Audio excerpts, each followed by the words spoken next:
బంగ్లాదేశ్ మన ఇండియా గురించి అనేక కాంట్రవర్షియల్ స్టేట్మెంట్స్ ఇచ్చింది. స్టార్టింగ్లో వీళ్ళు మేము ఇండియాను ఆక్యుపై చేస్తాము అని చెప్పేవాళ్ళు.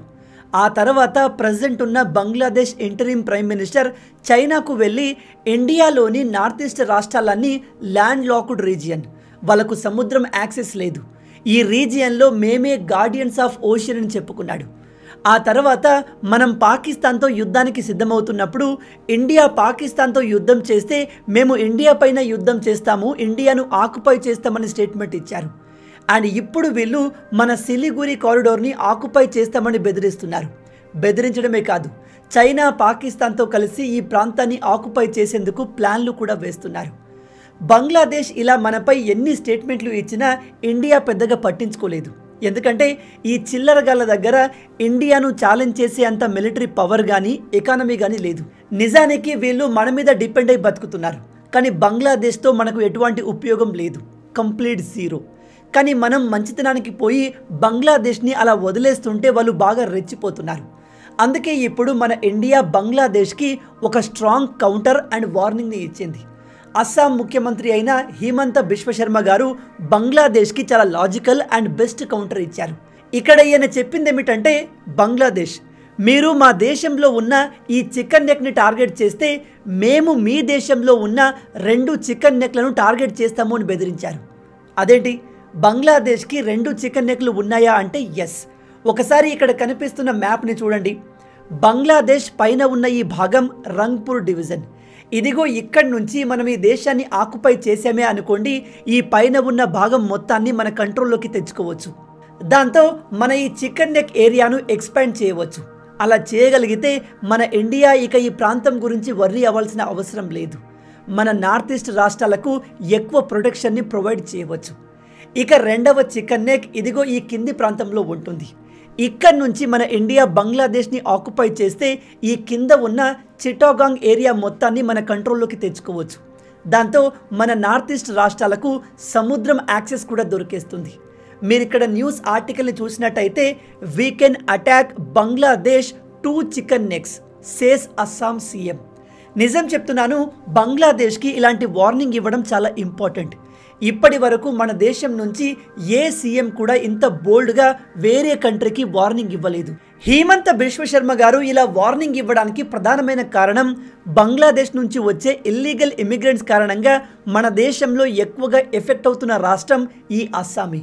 మీరు చెప్తే నమ్మరు, అస్సాంలో లక్షల మంది ఇల్లీగల్ బంగ్లాదేశీలు ఉంటున్నారు. కొన్ని ప్రాంతాల్లో అయితే మన ఇండియన్స్ కంటే వీళ్ళే ఎక్కువైపోయారు. మెల్లమెల్లగా వాళ్ళు ఆ రాష్ట్రంలోని డెమోగ్రఫీని మార్చేస్తున్నారు. అందుకే అక్కడి సీఎం బంగ్లాదేశ్ విషయంలో, ఇల్లీగల్ బంగ్లాదేశీల విషయంలో చాలా స్ట్రిక్ట్గా ఉంటారు. మీరు బంగ్లాదేశ్ని గమనించినట్టయితే, మనం పాకిస్తాన్ పైన ఆపరేషన్ సింధూర్ చేసేంత వరకు వీళ్ళు చాలా అగ్రెసివ్గా ఇండియా పైన స్టేట్మెంట్లు ఇచ్చేవారు. కానీ వన్స్ ఆపరేషన్ సింధూర్ చూశాక వీళ్ళ టోన్ కాస్త మెత్తబడింది. ఇంతకుముందులాగా అగ్రెసివ్ స్టేట్మెంట్లు ఇవ్వట్లేదు. ఈ బంగ్లాదేశ్ చాలా త్వరలోనే మన ఇండియాకు అగెన్స్ట్గా ఖచ్చితంగా ఏదో పెద్ద ప్లాన్తో ముందుకు రాబోతుంది. ఎందుకంటే నేను మీకు నా రీసెంట్ వీడియోలో చెప్పాను, బంగ్లాదేశ్ చైనా సహాయంతో మన సిలిగురి కారిడోర్కి కేవలం 12 కిలోమీటర్ల దూరంలో ఒక మిలిటరీ ఎయిర్ బేస్ని ఏర్పాటు చేయబోతుంది. ఇది మన దేశానికి చాలా ప్రమాదకరం. ఎందుకంటే ఇక్కడ బంగ్లాదేశ్ ఆర్మీ కంటే చైనా ఆర్మీయే ఎక్కువగా ఉండబోతుంది. దాంతో రేపు చైనాకు మనకు ఏదైనా ఇష్యూ వచ్చినా ఇక్కడి నుంచి చైనా మన ఇండియాను ఈజీగా టార్గెట్ చేయగలదు. అండ్ బంగ్లాదేశ్లో కొంతమంది రాడికల్ మైండ్ సెట్ ఉన్న వాళ్ళు, ఉగ్రవాదులు అండ్ అక్కడి స్టూడెంట్స్ గ్రేటర్ బంగ్లాదేశ్ అంటూ ఇదిగో ఈ మ్యాప్ని రిలీజ్ చేస్తున్నారు. అంటే వీళ్ళు మన ఇండియాలోని చాలా ప్రాంతాల్ని ఆక్యుపై చేస్తారంట. మేము ఇండియాలోని వెస్ట్ బెంగాల్ని, ఝార్ఖండ్, అస్సాం ఇలా చాలా రాష్ట్రాల్ని ఆక్యుపై చేస్తాము అని చెప్తున్నారు. ఇప్పుడు మీలో కొందరు అనుకుంటారు, బంగ్లాదేశ్కి నిజంగా అంత సీన్ ఉందా అంటే 100% లేదు. మనం పాకిస్తాన్ పైన యుద్ధం చేసిన విధానం చూసి బంగ్లాదేశ్ ఆర్మీ పాయింట్ తడిసిపోయింది. కేవలం బంగ్లాదేశ్కే కాదు, వరల్డ్ మొత్తం మన ఇండియన్ మిలిటరీ కేపబిలిటీ చూసి ఆశ్చర్యపోయింది. ఎందుకంటే మనం పోరాడింది ఒక సాధారణ కంట్రీతో కాదు, న్యూక్లియర్ వెపన్స్ కలిగిన కంట్రీతో. నేను ఇక్కడ పాకిస్తాన్ పవర్ఫుల్ అని చెప్పట్లేదు, కానీ పాకిస్తాన్ దగ్గర న్యూక్లియర్ వెపన్స్ ఉన్నాయి అని చెప్తున్నాను. పాకిస్తాన్ దగ్గర న్యూక్లియర్ వెపన్స్ ఉండడం అనేది పిచ్చోడి చేతికి ప్రమాదకరమైన వెపన్ని ఇచ్చినట్టు. అలాంటి దేశాన్ని మనం కేవలం రాత్రికి రాత్రి షేక్ చేసేసాం. మన బ్రహ్మోస్ మిసైల్స్ పర్ఫెక్ట్ యాక్యురసీతో ఉగ్రవాద స్థావరాల్ని పేల్చిన విధానాన్ని చూసి ప్రపంచమే ఆశ్చర్యపోయింది.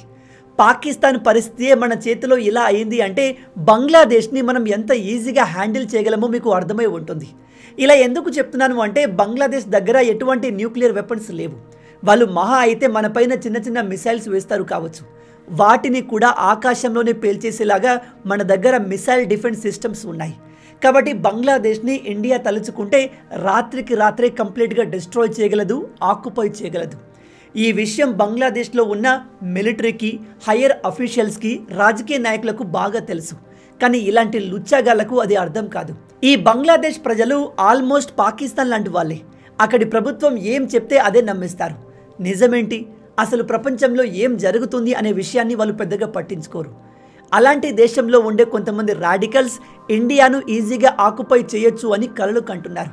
కానీ ఆపరేషన్ సింధూర్ తర్వాత చాలామంది ఇండియా పాతలాగా లేదు, మోడర్న్ ఇండియా చాలా పవర్ఫుల్గా మారింది అనే విషయాన్ని రియలైజ్ అయ్యారు. ఇక హిమంత బిశ్వశర్మ గారు ఇక్కడ ఇచ్చిన వార్నింగ్ 100% నిజమయ్యే అవకాశం ఉంది. రేపు బంగ్లాదేశ్ నిజంగా మన నార్త్ ఈస్ట్ రాష్ట్రాలకు సెక్యూరిటీ థ్రెట్గా మారితే మన ఇండియన్ మిలిటరీ ఖచ్చితంగా ఈ పైన ఉన్న రంగ్పూర్ ప్రాంతాన్ని ఆక్యుపై చేస్తుంది. ఇండియా ఇలా చేయదు అనుకోకండి. మనకు నష్టం జరుగుతుంది అని తెలిసినప్పుడు ఇండియా ఈ పని తప్పకుండా చేస్తుంది. ఇవాళ కాకపోతే రాబోయే 5-10 సంవత్సరాల్లో ఇది ఖచ్చితంగా జరగబోతుంది.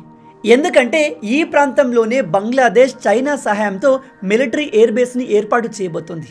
మనం ఈ ప్రాంతాన్ని ఆక్యుపై చేసుకోగలిగితే చైనా ప్లాన్స్, బంగ్లాదేశ్ ప్లాన్స్ అన్నీ ఫెయిల్ అయిపోతాయి. బంగ్లాదేశ్కి ఉన్న ఇంకో చికెన్ నెక్ ఇదిగో ఈ ప్రాంతంలోని చిటాగాంగ్ ఏరియా.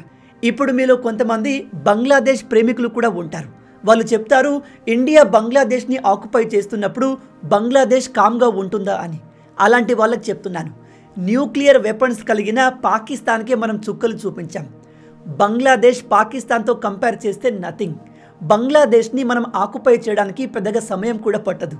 మీరు ఈ దేశ జియోగ్రఫీని చూస్తే ఈ దేశం చుట్టూ మనమే ఉన్నాం. అండ్ మనల్ని ఆపడానికి ఈ దేశం దగ్గర సరిపడ మిలిటరీ కానీ, డిఫెన్స్ టెక్నాలజీ కానీ లేదు. కాబట్టి ఈ ప్రాంతాన్ని ఇండియా ఆక్యుపై చేయడం పెద్ద ఛాలెంజ్ కాదు.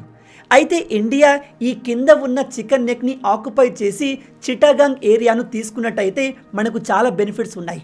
మీ అందరికీ తెలుసు, మొన్న ఈ మహమ్మద్ యూనస్ గాడు చైనాకు వెళ్ళి ఇండియాలోని నార్త్ ఈస్ట్ రాష్ట్రాలకు సముద్రం యాక్సెస్ లేదు అని మనల్ని తక్కువ చేసి మాట్లాడాడు. ఇప్పుడు ఈ ఏరియాని మనం ఆక్యుపై చేసుకోగలిగితే మన నార్త్ ఈస్ట్ రాష్ట్రాలకు సముద్రం యాక్సెస్ ఈజీగా దొరికేస్తుంది. అలాగే మన దేశంలో కోట్ల మంది రోహింగ్యాలు వచ్చి ఇల్లీగల్గా ఉంటున్నారు. వాళ్ళందరినీ పట్టుకొచ్చి ఇదిగో ఈ ఏరియాలో సెటిల్ చేయవచ్చు. ఎందుకంటే రోహింగ్యాలు మన ఇండియాకి ఈ ఏరియాకి బార్డర్లో ఉన్న మయన్మార్ నుంచే వస్తారు. కాబట్టి వాళ్ళందరినీ ఇక్కడ సెటిల్ చేయడం చాలా ఈజీ అవుతుంది.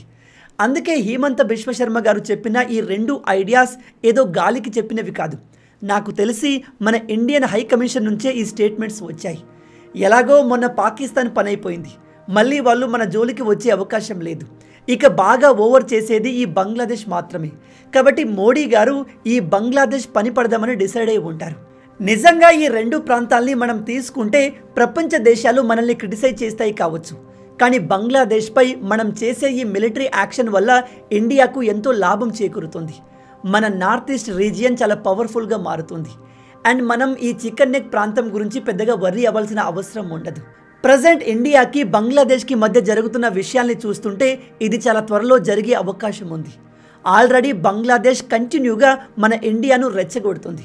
నేనైతే బంగ్లాదేశ్ ఇండియాను మరింత రెచ్చగొట్టాలి అని కోరుకుంటున్నాను. ఎందుకంటే మన ఇండియాకు ఓపిక ఎక్కువ. మనం ఇలాంటి వాటికి వెంటనే రెస్పాండ్ కాము. ఎందుకంటే మన ఇండియా ముందు శత్రువులు అటాక్ చేసే వరకు వెయిట్ చేస్తుంది. కానీ బంగ్లాదేశ్ విషయంలో అలా వెయిట్ చేయకపోవడం మంచిది. ఎందుకంటే బంగ్లాదేశ్ మనపై దాడి చేస్తే ఖచ్చితంగా ఒంటరిగా చేయదు. చైనా, పాకిస్తాన్ సపోర్ట్ తీసుకుంటుంది. అలా జరిగే లోపే మనం వీళ్ళను మట్టు పెడితే మంచిది. దీని గురించి మీరేమనుకుంటున్నారు? బంగ్లాదేశ్ని మన ఇండియా ఏం చేస్తే బాగుంటుంది? ఇండియాను ఛాలెంజ్ చేయడానికి అర్హత కూడా లేని ఈ దేశం గ్రేటర్ బంగ్లాదేశ్ అంటూ ఇలాంటి మ్యాప్స్ని రిలీజ్ చేయడం, మన ఇండియన్ బార్డర్కి దగ్గరలో చైనాతో కలిసి మిలిటరీ ఎయిర్ బేస్ని ఏర్పాటు చేయడం, సిలిగురి కారిడోర్ని ఆక్యుపై చేస్తామని బెదిరించడం ఎంతవరకు కరెక్ట్? హిమంత బిశ్వశర్మ గారు చెప్పినట్టుగా ఈ 2 ప్రాంతాల్ని ఆక్యుపై చేయడం మంచిదేనా? లేదా కంప్లీట్ బంగ్లాదేశ్నే లేకుండా చేస్తే బెటరా? ఏం చేస్తే బాగుంటుంది? మీ ఆలోచనల్ని కింద కామెంట్లో చెప్పండి. మొత్తంగా ఇవే ఈ వీడియోకి సంబంధించిన పూర్తి విషయాలు. ఈ వీడియో మీకు నచ్చింది అనుకుంటున్నాను. నచ్చితే అలా ఊరికే చూసి వెళ్ళిపోకుండా వీడియోని లైక్ చేయండి. ఈ వీడియోకి నేను మీకు ఇచ్చే లైక్స్ టార్గెట్ 10,000 లైక్స్. చాలా ఈజీ, సింపుల్గా చేసేయండి. అలాగే ఇలాంటి మరిన్ని ఇంట్రెస్టింగ్ వీడియోస్ కోసం మన ఛానల్ని సబ్స్క్రైబ్ చేసి మమ్మల్ని సపోర్ట్ చేయొచ్చు కదా. ఇది మీకు కంప్లీట్లీ ఫ్రీయే, కానీ మీరు చేసే ప్రతి ఒక్క లైక్ అండ్ సబ్స్క్రిప్షన్ మాకు మరిన్ని వీడియోస్ చేయడానికి మోటివేషన్లా ఉంటుంది. కాబట్టి వీడియోని లైక్ చేసి ఛానల్ని సబ్స్క్రైబ్ చేయడం మర్చిపోవద్దు.